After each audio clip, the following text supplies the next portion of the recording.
platform, myself Megha Tiwari. So आज की class में हम लोग डिस्कस करने वाले हैं बिजनेस स्टडीज़ के लिए. So as we all know, students की बिजनेस स्टडीज़ का एग्ज़ाम काफ़ी नियर है.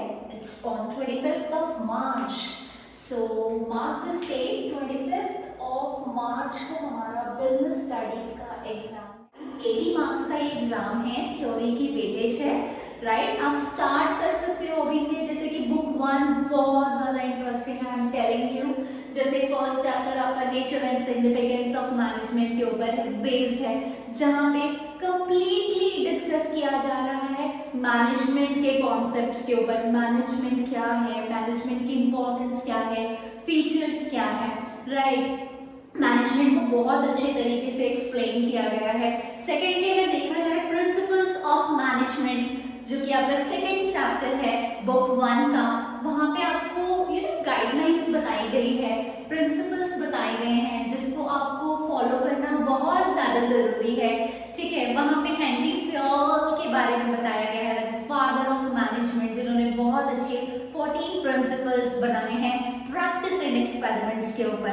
सिमिलरली वहाँ पे फ्रेडरिक टेलर की बात की गई है, जिन्होंने जो एक साइंटिफिक मैनेजर है, बहुत ही पॉपुलर नाम है, साइंटिफिक मैनेजर है, जिन्होंने जो थ्योरी यूज की है, जो प्रिंसिपल्स बनाए हैं, वो कंप्लीटली साइंटिफिक प्रिंसिपल्स के ऊपर बेस्ड है. राइट, उन्होंने उस चीज़ों के ऊपर बहुत ज़्यादा सोचा, समझा, साइंटिफिक डिसीजंस लिए एंड अकॉर्डिंगली उन्होंने कुछ प्रिंसिपल्स बनाए हैं. Business environment is your third chapter. Right, कि बिजनेस कैसा होना चाहिए, बिजनेस डायनामिक होना चाहिए. डायनामिक इन द सेंस कि हमें पता है कि डे टू डे बिजनेस में बहुत तरह के चेंजेस आते हैं. राइट, और चाहे वो स्मॉल स्केल का बिजनेस हो, मीडियम स्केल का बिजनेस हो या लार्ज स्केल का बिजनेस हो, ये चीजें मैटर नहीं करती. राइट, मैटर ये करता है गाइस कि जो भी ट्रेंड्स हैं, जो भी डायनामिसिटी है, फ्लेक्सिबिलिटी है बिजनेस की, उसको आप कैसे टाइम टू टाइम अडेप्ट कर रहे हो in order to survive in a competitive market for a long period of time. Best example दूंगी कि एक टाइम ऐसा भी था कि लोग black and white TV use करते थे, फिर ट्रेंड्स चेंज हुए. ठीक है, कलर टीवी के बॉक्सेस लोगों ने यूज करने स्टार्ट किए. बट आज की डेट में ना ब्लैक एंड व्हाइट टीवी का जमाना है, ना कलर टेलीविजन का जमाना है. आज के टाइम में हर घर में स्मार्ट टेलीविजन है, लोग देख रहे हैं. तो दिस इज द थिंग कि जैसे जैसे ट्रेंड्स बदलते रहेंगे, आपको अपने बिजनेस में चेंज लाने की जरूरत है. Otherwise it is very very difficult to survive in a competitive market for a long period of time. Right, similarly अगर हम ठीक उसके बाद की बात करें, अगर हम डिस्कशन करें कि बुक 1 के ऊपर, तो बहुत इंटरेस्टिंग टॉपिक है गाइस. जैसे प्लानिंग है, ऑर्गेनाइजिंग है, स्टाफिंग है, डायरेक्टिंग है, कंट्रोलिंग है. बहुत ही इंटरेस्टिंग टॉपिक्स जो है बुक 1 में है, जो कि कहीं ना कहीं आपको बहुत हेल्प करने वाले हैं. राइट, तो प्लानिंग की अगर हम बात करें, as we all know, planning is the integral part of management. Right, जैसे कि अभी हमने बुक 1 की बात करी, first is planning. Right, planning means कि किसी भी टास्क को कंप्लीट करने के लिए आपके पास एक फुल फ्लैश प्लान का होना बहुत ज्यादा जरूरी है. Planning means you are deciding in advance what to do, how to do, when to do and who is going to do it. That means कि आपके जो plans है वो बहुत specific है, वो clear है.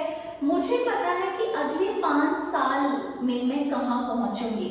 Right? तो this is the thing कि planning is the foundation of management. It is the primary function of management. And without planning, you cannot able to control your operations. Right? तो आपको थोड़ा सा इस चीज को स्टडी करना बहुत ज्यादा जरूरी है. आप प्रैक्टिकल होके सर्च करो, ये कोई ये देखने की जरूरत नहीं है कि आपकी बुक में क्या लिखा हुआ है.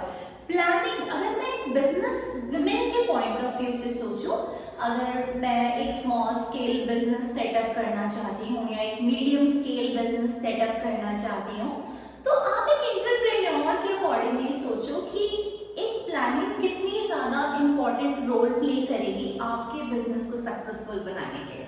राइट। तो आपको फोकस करना चाहिए कि मुझे क्या करना है, कैसे चीजें प्लान करनी है, क्या क्या एक्टिविटीज मुझे करनी है, ताकि आप आगे आने वाले टाइम पे अपने गोल्स को अकॉम्प्लिश कर पाओ, अपने टारगेट्स को अचीव कर पाओ। This is all about planning. Similarly जब आप प्लानिंग पढ़ोगे तो प्लानिंग के फीचर्स आपको बुक्स में देखने को मिलेंगे और प्लानिंग के आपको इम्पोर्टेंस देखने को मिलेंगे, टाइप्स ऑफ प्लान पढ़ेंगे।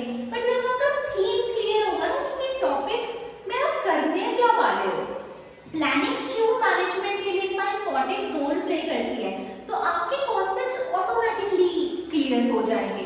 क्यों? Business is all about our real life experience. हर कोई बिजनेस करता है, ठीक है। जब भी आप कोई गारमेंट्स का बिजनेस ओपन कर रहे हो या कोई फुटवेयर का बिजनेस ओपन कर रहे हो, तो एवरीथिंग इज अ बिजनेस ना, जहाँ पे आपका फोकस रहता है कि मुझे इस चीज को सक्सेसफुल कैसे बनाना है, and for that planning part matters a lot, I am telling you, ठीक है। सिमिलरली जब आपकी प्लानिंग हो जाती है तो next step is organising, right. Organising में हम लोगों का फोकस होता है गाइस, जहाँ पे हम लोग कंप्लीटली एम्फेसाइज करते हैं अपनी एक्टिविटीज को बहुत अच्छे तरीके से सिस्टमैटिकली रन करने का, राइट। जहाँ पे हमारा फोकस होता है, ठीक है, जहाँ पे हमारा फोकस होता है ऑर्गेनाइजिंग में, कि हमारा फोकस है कंप्लीटली कि मुझे कैसे रिसोर्स को एलोकेट करना है, मुझे कैसे ड्यूटीज असाइन करनी है अपने एम्प्लॉयज के बीच में,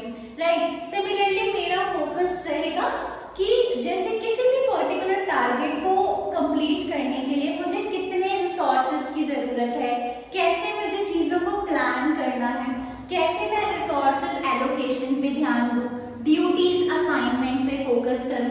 दैट मीन्स कि कैसे ये चीजें सक्सेसफुल हो सकती है, that is called organising, right. And हर बिजनेस मैनेजर को, हर ऑर्गेनाइजेशन में, हर एक एंटरप्रेन्योर को ऑर्गेनाइज करना बहुत ज्यादा जरूरी है, right. Third is staffing, right. Staffing का मतलब बहुत ही क्लियर है, that means putting the right person at right job, right. For example एक पर्सन है, आप बहुत ध्यान से सुनना, putting the right person at right job means, for example एक पर्सन है, he is not good in interacting with the people at large, right?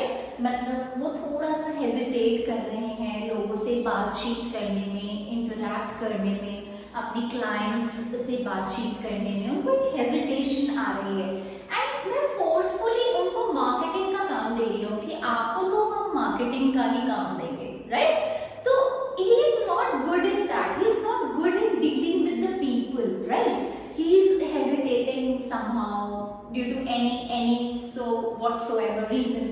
So staffing का मतलब basically क्या रहता है, putting the right person at right job. If you think कि कोई person finance का काम अच्छे से मैनेज कर सकते हैं तो आप उनको फाइनेंस का काम अलॉट करो।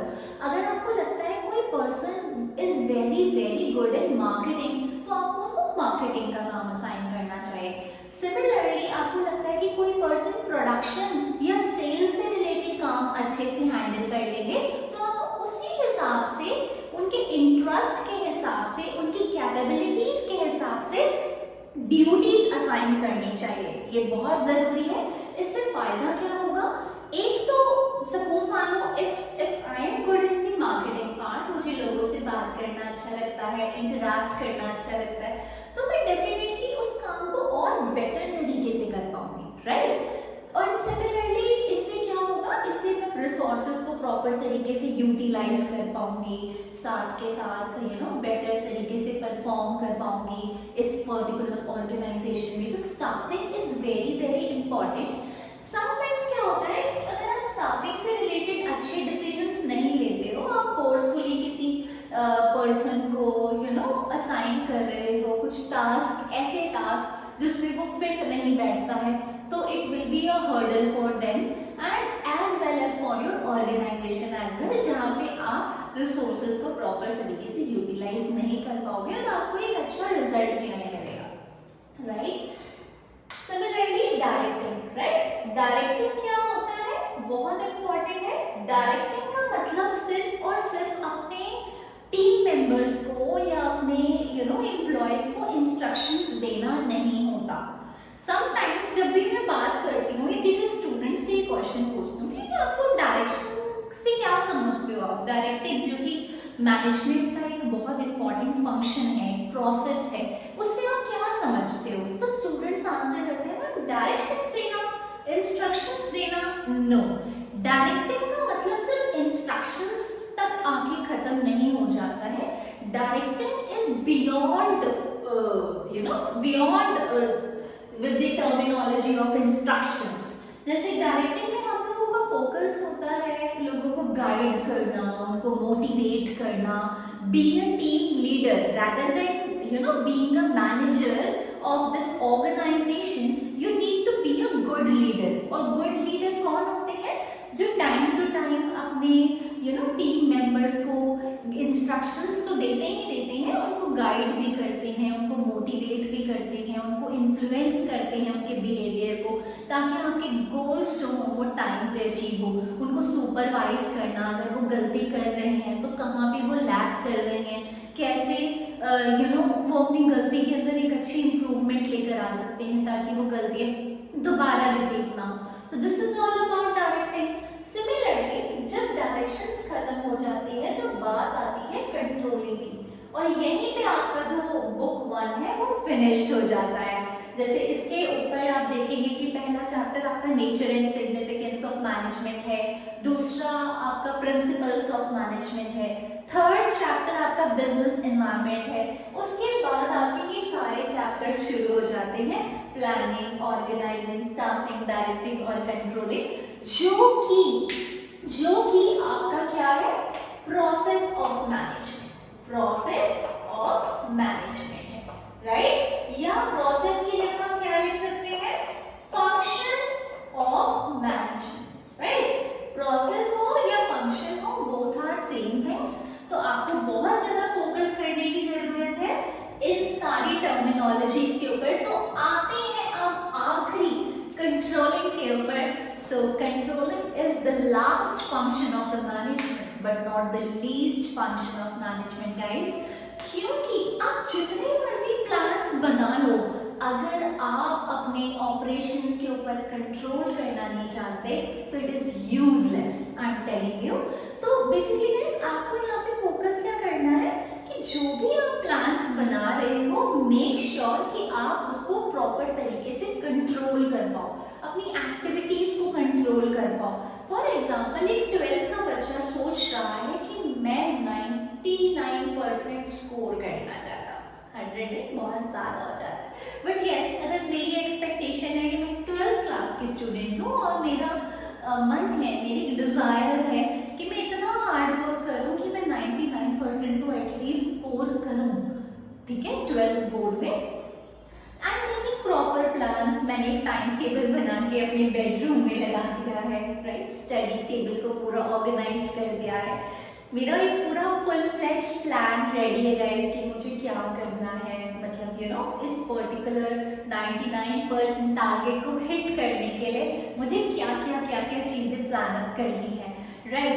बट एट द एंड मैंने जितना भी टाइम टेबल बना लिया उसको मैं फॉलो नहीं कर पा रही हूँ ठीक से, तो क्या ये टारगेट मैं अचीव कर पाऊंगी? It is very very difficult for me to achieve the target of 99% marks in business studies subject.